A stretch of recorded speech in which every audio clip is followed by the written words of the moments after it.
From lethal sex to gore-soaked dinners, Downton Abbey's best and worst bits.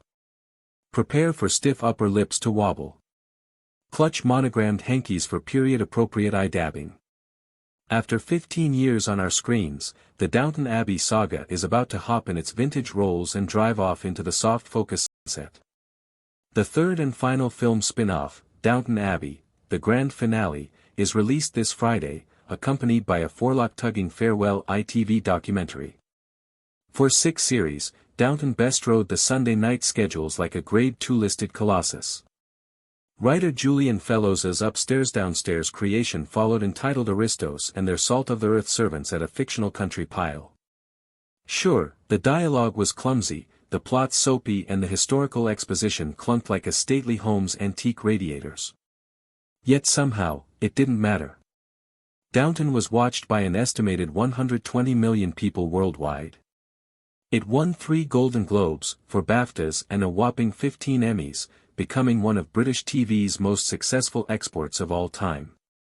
Film's sequels soon swept into cinemas, knocking over popcorn buckets with their bustles and grossing almost $300 million, £222 million, at the global box office.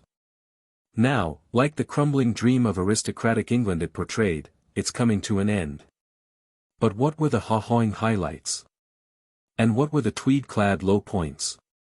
Come with us as we ask our underpaid but grateful butler to pass the best claret and press rewind. Across 3 series of sherry sipping, pearl clutching and low-stakes plotting, Downton had established itself as one of the coziest treats on TV. So it came as a sucker punch at Christmas 2012 when Fellowes made the nation choke on its quality street. Mere hours after wife, Lady Mary, Michelle Dockery, had given birth to a son and heir, Matthew and his floppy fringe were devastatingly killed off in a car crash. As his vintage motor lay upside down in a ditch, the camera festively lingered on his lifeless eyes and pooling blood. Roll credits. Actor Dan Stevens went on to big things in Hollywood, but the Scrooge-like plot twist became known as How Downton Ruined Christmas. Don't be defeatist, dear, it's very middle class. Downton's defining character was tart-tongued diva Violet Crawley, brought to owl-like life by the late Maggie Smith. Her innocent inquiry of "What is a weekend?" will go down in tough TV history. The pampered Pasho's haughty face-pulling and delicious line delivery were a weekly highlight. Her pince-nez would pop off at a cutlery-based crime. Her nostrils flared in horror at some ghastly commoner's etiquette error. Even her last words were positively Will Dean, telling a blubbing lady's maid at her bedside, "Stop that noise, I can't hear myself die."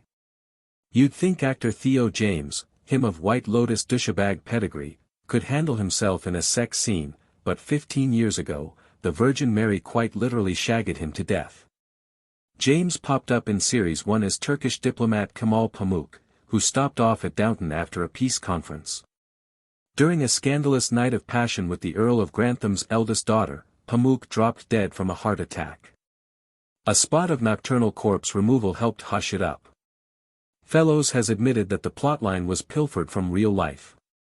That was completely true, he said. A guest had smuggled in a man who then had a heart attack. They carried this dead body the length of one of England's great houses, got him into his right bed and the story never got out. What a way to go. Downton legend has it that the ghost of Mr. Pamuk still haunts the back passage. Those toffs upstairs are all very well, but it's the plucky plebs who provided the show's heart and soul. Downton devotees grinned ear to ear when romance blossomed between honorable valet Mr. Bates, Brendan Coyle, and loyal lady's maid Anna, Joanne Froggatt. The couple had all manner of black-clad misery heaped upon them, murder trials, rapes, miscarriages, gratuitous limps, but lower-class love conquered all. Their cockle-warming arc was surpassed only by the remains of the day-style slow-burn courtship between butler Carson, Jim Carter, and housekeeper Mrs. Hughes, Phyllis Logan. This was further improved by a comical prenuptial subplot where Mrs. Hughes roped in cook Mrs. Patmore, Leslie Nichol, to find out if Carson expected their union to be consummated.